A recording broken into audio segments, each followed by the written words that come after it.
Hoje vamos começar o estudo de Gênesis capítulo 3, o capítulo que fala da queda. Dê uma pausa no vídeo, faça sua oração, pedindo iluminação do Espírito Santo para entender o que vou dizer aqui e volte para prosseguirmos com o estudo. Se você gosta de assistir aos vídeos do canal, por favor inscreva-se e deixe o seu gostei. Pois bem, Gênesis 3, versículo 1.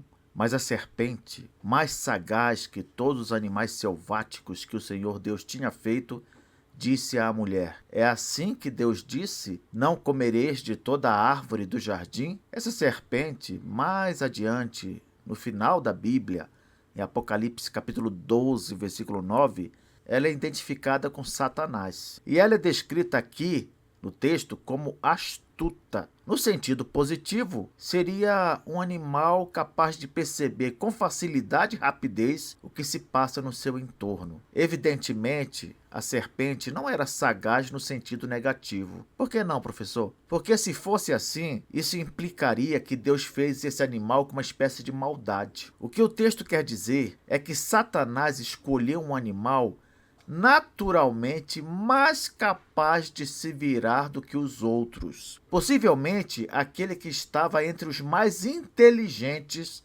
entre os seres irracionais. Eu já disse que os animais têm certamente uma forma de inteligência. Não se diz, por exemplo, que o Border Collie é o mais inteligente dos cachorros? Aqui uma imagem de um Border Collie. Ora, se nós podemos classificar entre os animais irracionais aqueles que são mais inteligentes, não há dúvida de que a cobra, o animal que foi criado por Deus, também faz parte dessa lista. Foi criado como uma criatura muito inteligente. Satanás pergunta, já no corpo da cobra: é assim que Deus disse, não comereis de toda a árvore do jardim? Note a estratégia dele. Ele começa com uma pergunta distorcida, insinuando que Deus teria proibido todas as árvores, não é isso? Ele pergunta, não comereis de toda árvore do jardim? Na verdade, Deus havia proibido apenas uma árvore. Por que ele fez isso? Porque o objetivo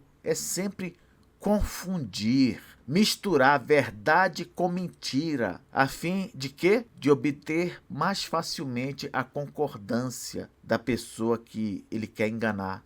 No caso aqui, Eva. Eva, porém, estava atenta no começo da conversa. Olha o que ela responde.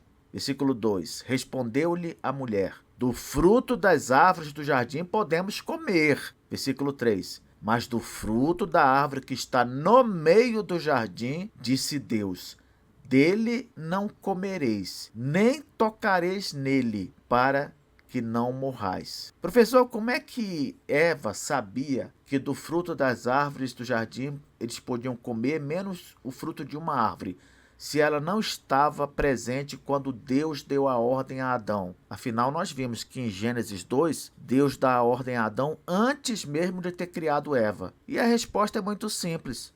Adão deve ter dito para ela, lógico. O interessante aqui na resposta de Eva é que ela acrescenta uma coisa que Deus não falou. Ela diz, disse Deus, dele não comereis, nem tocareis nele. Onde é que está isso na Bíblia? Deus falando, não pode nem tocar no fruto. Essa parte da ordem ficou por conta de Eva. O texto bíblico não fala nada. Deus não proibiu Adão de tocar no fruto, proibiu de comê-lo. Então Eva já começou a pecar aí, professor? Não. O que deve ter acontecido aqui foi o seguinte: pode ser que o primeiro casal, em suas conversas, tenham decidido nem mesmo tocar no fruto para não serem tentados a comê-lo. E a mulher, nessa conversa com a serpente, ela tenha se expressado mal, confundido as coisas. Uma confusão não intencional por parte da primeira mulher não deve ser considerado como um pecado. Nós temos de lembrar que o ser humano, ele sempre vai ter suas limitações. O ser humano, ele nunca foi e nunca será perfeito como Deus. Ele pode se confundir, não intencionalmente, pode não saber muitas coisas. Nós não vamos passar a eternidade conhecendo a Deus? Então, nós sempre teremos as nossas limitações, isso é normal numa criatura. Eva, provavelmente, de forma não intencional, se confundiu aqui sobre algo que ela e Adão devem ter decidido. O quê? Nem tocar no fruto. É possível também que ela tenha ficado um pouco nervosa diante daquele ser misterioso que apareceu falando com ela. Afinal, lá na criação de Deus inicial, nenhuma criatura irracional falava como ser humano. Somente essa cobra que aparece aqui. E nós sabemos que ela só falava porque estava possuída pelo diabo. Versículo 4. Então a serpente disse à mulher: é certo que não morrereis. Veja só como é que o inimigo ele vai crescendo na tentativa de nos desviar de Deus. Primeiro, ele tentou confundir a mulher. Não deu certo misturar a verdade com a mentira? Então agora ele fica mais ousado. Ele diz explicitamente que Deus mentiu. Porque olha só, então a serpente disse à mulher: é certo que não morrereis. E o que foi que Deus disse para Adão? Se comer do fruto, vai morrer. Assim também acontece neste mundo com aqueles que servem ao diabo, sabia? Eles tentam nos enganar, tentam enganar as pessoas com sofismas, isto é, com raciocínios enganosos, tentam enganar num jogo aberto, falando escancaradamente contra Deus e sua palavra. Depende tudo do momento. Às vezes eles vão tentar nos enganar usando de 1000 artifícios, mas não de forma clara. Outras vezes já vão falar exatamente o que eles pensam e tentar nos convencer. Não importa a maneira como o inimigo vem, não importa o método que ele utilize, o melhor caminho é evitar dar ouvidos àquilo que dizem contra Deus e sua palavra. Lá na segunda epístola de João, ele diz o seguinte: se alguém vier falando contra essa doutrina, não recebam na sua própria casa. Na sua própria casa. Você sentiu que a pessoa está vindo querendo te desviar? Saia de perto. Evite esse tipo de gente. Não são poucos aqueles que o inimigo usa como seus instrumentos para te afastar de Deus. Muitas pessoas, por exemplo, entram nas universidades públicas e ali o que não falta é gente querendo desviar o crente. Com certeza, se não estivermos preparados, vamos ser gravemente afetados por pessoas assim. Versículo 5. Olha aqui o que Satanás fala agora. Porque Deus sabe que no dia em que dele comerdes, se vos abrirão os olhos. E como Deus, sereis conhecedores do bem e do mal. Agora o inimigo passa a explicar o que seria, na visão dele, a verdadeira intenção de Deus. Na mente do anjo caído, Deus queria impedir Adão e Eva de comer do fruto, a fim de que os olhos do primeiro casal não fossem abertos, e como Deus se tornassem conhecedores do bem e do mal. Que coisa mais sem sentido. Se Deus se sentisse verdadeiramente ameaçado por alguma coisa, no caso que o casal comesse do fruto, ele simplesmente não criaria essa árvore no jardim, não é verdade? Ponto. Assim, não haveria nenhuma possibilidade de o primeiro casal obter esse, entre aspas, conhecimento do bem e do mal. Ah, Deus está preocupado em vocês comerem da árvore. Se Deus estivesse dessa maneira, ele não colocaria a árvore lá. Preste atenção agora. Satanás diz aqui que se Adão e Eva comessem do fruto, eles obteriam conhecimento do bem e do mal, assim como Deus. Você se lembra que eu falei no comentário lá em Gênesis capítulo 2, versículo 9 e no versículo 17?